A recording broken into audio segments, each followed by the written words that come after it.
કઠણ લાગે, વસ્તુ તો એના ઘરની છે. સત સત છે, સત સર્વત્ર છે, સત સરળ છે,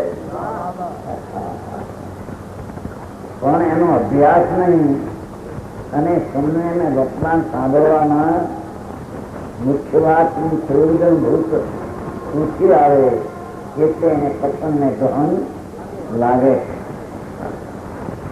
આપણે અધિકાર અહીં આવ્યો છે એ આ આત્મા જે છે વસ્તુ એમાં બે પ્રકાર છે. એક ત્રિકાળી ધ્રુવપણું અને એક વર્તમાન પર્યાય ઉત્પાદભાઈ પર્યાય અવસ્થા પણ. ક્ષણ ક્ષણની અવસ્થા બદલે તેને પર્યાય કહીએ અને ત્રિકાળી બદલે નહીં અને કાયમ એક રૂપ રહે તેને ધ્રુવ કહીએ.